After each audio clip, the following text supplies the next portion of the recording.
Sharon Lern, you have been on a very successful tour of the United States.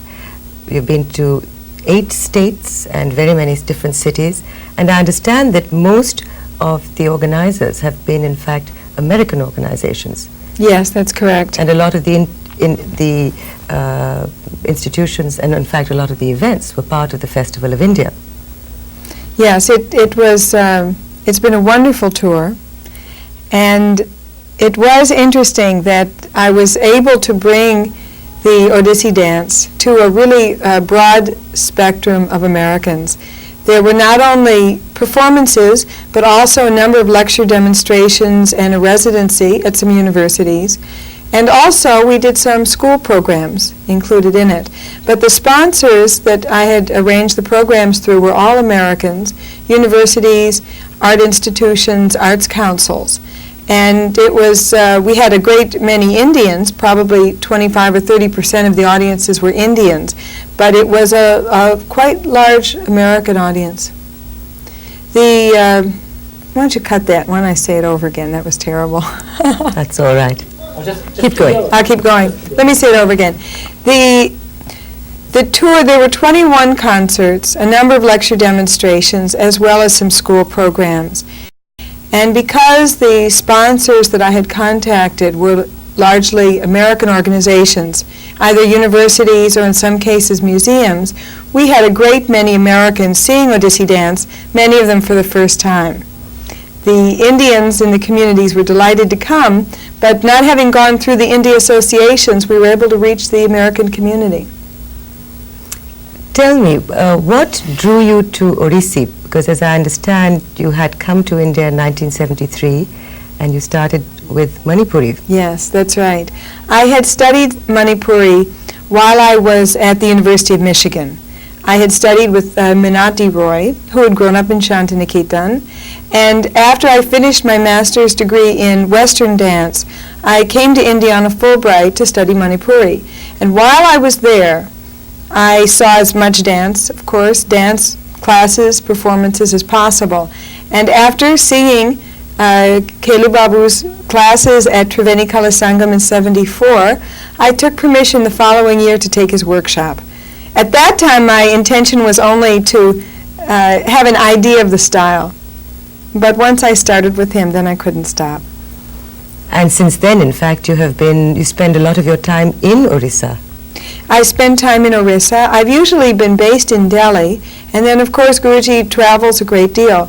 But since '73, I've been in India almost 9 years. What cities in India have you performed in? I heard from someone who'd seen you in Jaipur about 5 years ago. I think. Jaipur, I've done, last year I did 14 performances around Rajasthan, and Jaipur several times. Then also last Independence Day, I guess '84, I danced in Lucknow, and often in Delhi, in Calcutta, a few times in Madras.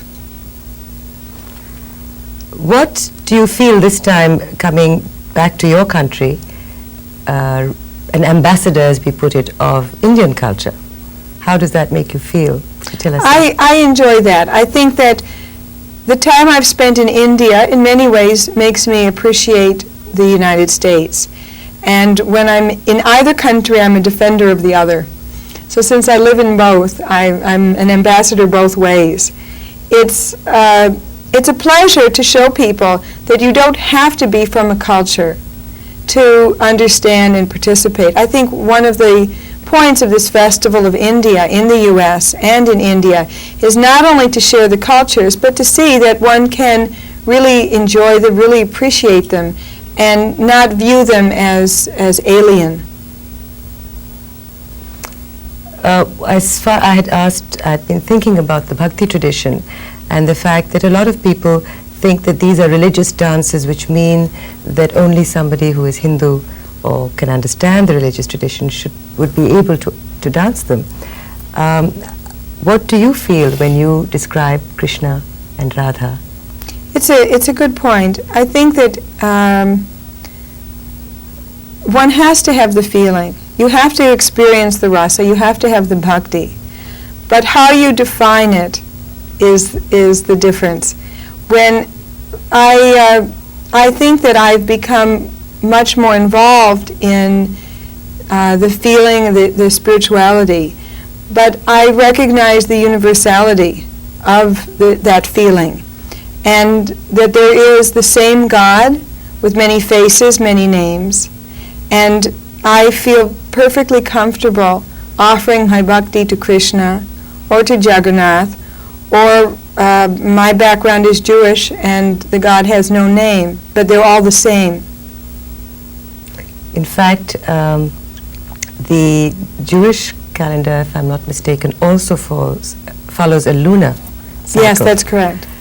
Do you find any other similarities with your being brought up in a Jewish culture, or aware of the fact that you're Jewish, and what you have obviously got very involved with by dancing what was the dance of Devadasis, women given to dance in Jagannath's honor? Well, there was a dance in Jewish religious services long ago, very long ago. It's a religious tradition that's very open, very involved in intellectual, philosophical pursuits rather than just rote devotion, shall we say. And I think that it's interesting that many of the Westerners who have gotten involved in Indian culture or Asian culture in general come from a Jewish background. Perhaps part of it is that we grow up already bicultural, wherever we live in the world. So that gives us a sense of cultural relativity, an understanding of more than one culture, and in some cases an interest in other cultures that for many has led to an appreciation and involvement with India. Well, you don't actually speak Oriya as I understand it, though I do know I think there's one dancer from outside Oriya who really studied Oriya and could read and write it, Frederick Marglin. But how do you communicate with Guruji? Well, that's really because of Guruji that it's very easy. He speaks English a bit, quite a bit. He has an incredible vocabulary, even though he doesn't have all of the grammar. He also speaks in Hindi or in Bengali, and I understand a little bit of some of them. And then his abhinaya, and his intention becomes clear. We've never had any difficulty. My husband, who speaks excellent Hindi, says that when the two of us are speaking, he can't understand what either of us are saying sometimes, because we've sort of evolved our own language. As dancers, one does take so much for granted in terms of the communication of mudras and how it's almost like a shorthand, short movement. Yes, and there's the vocabulary that even though I don't really speak Oriya or Bengali, I understand the vocabulary that we use. And really, we communicate quite well.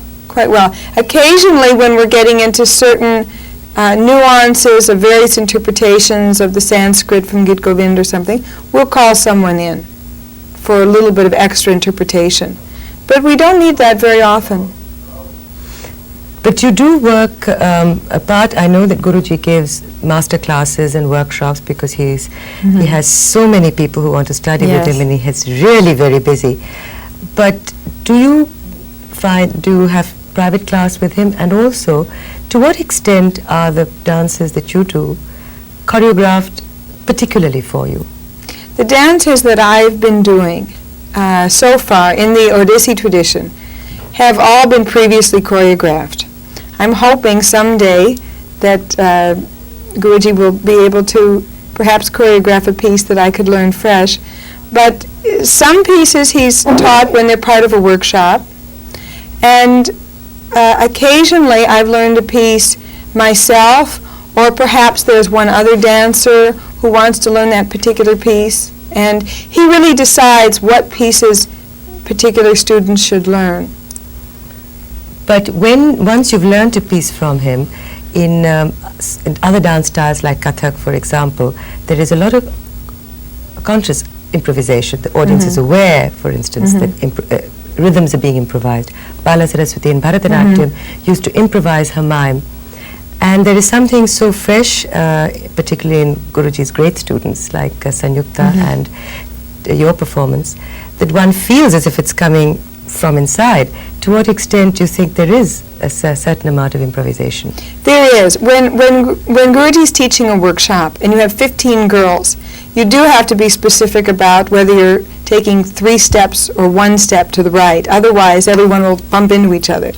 But then when the pieces are refined and gone over in private classes, that's the time where one understands where to improvise. He'll tell you, be free, do this, don't worry about that, see that you cover the space, see that you interpret it this way, and so that gradually over time one finds out what the parameters are for improvisation. Because when you first learn an item, it's not at all settled. You learn it, perhaps you perform it 20 times, study it again with him, go over it, perform it again. It takes years and years for any given piece to be really mature as a performance item, even though you've performed it many times, and it changes. Well, this is why I think a lot of people ask about or question the business of dancing to taped music, because indeed I would imagine that having live musicians and working with them allows that kind of evolution to take place. Yes. Well, when you have musicians, it's obviously the most wonderful thing for the dancer, because you're creating a performance together. You have other artists, and you're one of them. And that's something, it's why I make the effort to be in India for at least several months every year, so that I can be performing with live orchestra. Otherwise, I'm afraid that I would get stuck. But when I perform with the recorded music, I have the best musicians on the tape, first of all, so I have an excellent performance. For the audience, the music that they're hearing, the quality of that particular performance should be as good as what they would hear live. And although I feel the lack of not having them there, the audience is getting an excellent performance of music along with the dance. And then there are things that change the performance, even though that variable is out. The audience itself, the place, the size of the stage, what kind of lights there are, and even what you had for lunch, how you're feeling, everything affects what kind of energy, what kind of emotions you bring to that performance. But of course, having the musicians and having these musicians is the best. I mean, it was the whole tour having, first of all, I understand this is the first time that the Indian Council for Cultural Relations has given support for an American artist on a tour, and I'm exceedingly grateful. I really never thought that such a thing would be possible. And I know that they're very happy with the response and how everything has gone in the audiences that we've reached. Then secondly, I'm still, at the end of the tour, amazed that Guruji was able to come, that Bhubaneswar Mishra, the legendary violinist and composer of the music, came, Rakal Mahanti, who's such a fine singer, and Guruji's son, Ratikanta Mahapatra, came, who's such a beautiful dancer and musician himself. So the support of these musicians was really outstanding. So indeed, it has been an extremely special tour in many ways. Yes. Both from the point of view that, of course, an American who has been sent with so much, with Indian government sponsorship, and the fact that you've got together and got your own, you've done your side, which has got hold of institutions here. Right. I organized the tour, but the ICCR supported the tour by covering the passage for the musicians up to New York. That made it possible for me to do the rest. Well, thank you very much, and we wish you the best of success in what I'm sure is going to be a long